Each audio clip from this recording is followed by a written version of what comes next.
बुलाया। मैं कई दिनों से देख रही हूँ तुम तीनों अलग अलग सारे काम कर रही हो। ये सब नहीं चलेगा, तीनों को मिलकर ही काम करना पड़ेगा। सास की बात सुनकर एकदम से बड़ी बहू बोल उठती है। नहीं मम्मी जी, मैं इन दोनों के साथ कुछ नहीं कर सकती। मैं इस घर की बड़ी बहू हूँ, फिर भी ये मेरा कहना बिल्कुल भी नहीं मानती। अरे जेठानी जी, जानबूझकर मुझे डबल काम करवाती है आप, और छोटी मुझसे टेढ़े मुंह ही बात करती है। इन दोनों के बीच हमेशा सैंडविच बन जाती है मेरी, और मैं हमेशा आलू की तरह बीच में मसली जाती हूँ। मम्मी जी, इन दोनों को लगता है कि मैं छोटी हूँ तो इनके पैरों तले दब जाऊंगी, लेकिन नहीं, मेरा भी उतना ही अधिकार है जितना इन दोनों का है। बड़ी आई दोनों मेरी चुगली करने के लिए, मुझे क्या कम समझ रखा है। तीनों बहू एक दूसरे से बहस करने लगती है और सास दोबारा ये देखकर टेंशन में आ जाती है और सबसे कहती है, चुप हो जाओ, अब से तुम तीनों सारे काम एक साथ करोगी, आंख बंद करके एक दूसरे की बात सुनोगी। तुम तीनों इस बात को गांठ बांध लो, वरना अगली छुट्टियों में तुम्हारा अपना मायके जाना कैंसिल। सास की बातें सुनकर डर के मारे तीनों हामी भर देती हैं। जी मम्मी जी, मैं समझ गई। हाँ मम्मी जी, जैसा आप कहें, आप जो कहेंगी मैं वही करूंगी। तीनों बहू सास की बात को गांठ बांध लेती है और वादा करती है कि अब से सारे काम वो तीनों एक साथ मिलकर ही करेंगी। ये सब देखकर सास खुश हो जाती है और वहां से चली जाती है। नीचे जाकर वो देखती है कि घर में शर्मा जी आए हुए होते हैं। सास जोर से आवाज लगाकर कहती है, अरे बहू, जरा चाय बनाकर तो लाना, शर्मा जी आए हैं। सास की बात सुनकर तीनों बहू तुरंत किचन की ओर भागती है और चाय बनाना शुरू कर देती है। मुझे तो एकदम मसाले वाली कड़क चाय पसंद है, तो हम शर्मा जी के लिए मसाले वाली चाय ही बनाएंगे। अरे नहीं दीदी, गर्मी के मौसम में मसाला चाय कौन पीता है? मैं तो शर्मा जी के लिए इलायची वाली चाय ही बनाऊंगी। ये कैसी बात कर रही हैं आप दोनों?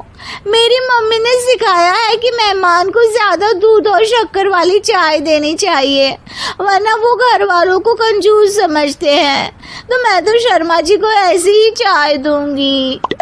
तीनों बहुएं अपने अपने तरीके से चाय में शक्कर, मसाला, पत्ती सब डाल देती है।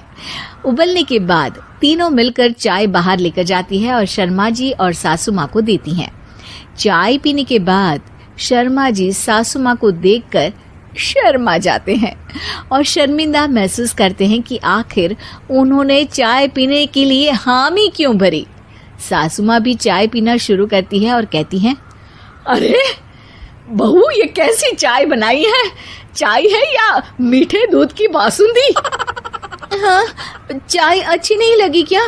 कोई बात नहीं, हम पराठा बनाकर लाते हैं। चलो चलो अंदर। हाँ हाँ चलो। हाँ आती हूँ मैं भी। नहीं नहीं, मेरा पेट चाय ने ही चौपट कर दिया, वही काफी है। पराठे से पोपट नहीं करवाना, मैं तो चलता हूँ। शर्मा जी चुपचाप पतली गली से निकल जाते हैं। अगले दिन सास बहुओं से कहती है, अरे बहू, जाओ जाके ऊपर के गेस्ट हाउस की सफाई कर दो। कल हमारे यहाँ मेरे दूर के रिश्तेदार आने वाले हैं, तो पूरे कमरे को चमका देना, समझी? तीनों बहू सास की बात को मानकर ऊपर सफाई करने चली जाती हैं और तीनों कमरे की सफाई चालू कर देती है। बड़ी बहू मकड़ी के जाले साफ करती है, तो बीच वाली झाड़ू लगाना और छोटी वाली सर्फ डालकर जमीन धोना शुरू कर देती है।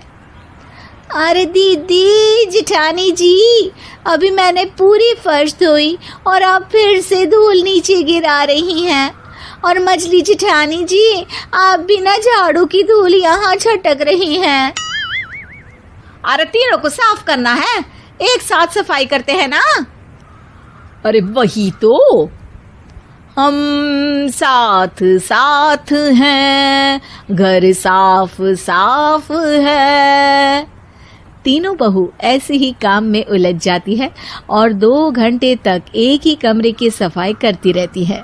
बहुत देर से अपनी बहुओं को ना देखने के कारण सास ऊपर कमरे में उन्हें देखने जाती है, लेकिन कमरे में घुसती ही वो गीली फर्श पर फिसलने के कारण नीचे गिर जाती है।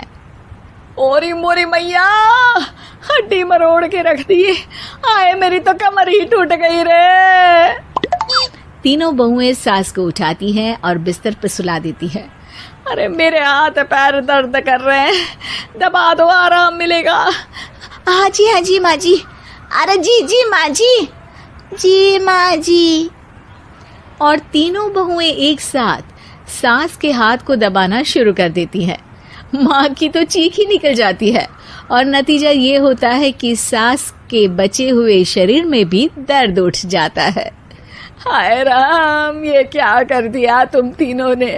अरे मेरी तो किस्मत ही फूटी है कि तुम जैसी बहुएं मुझे मिली। हे भगवान, पूरे शरीर में दर्द बढ़ गया है। अब तो पता नहीं कि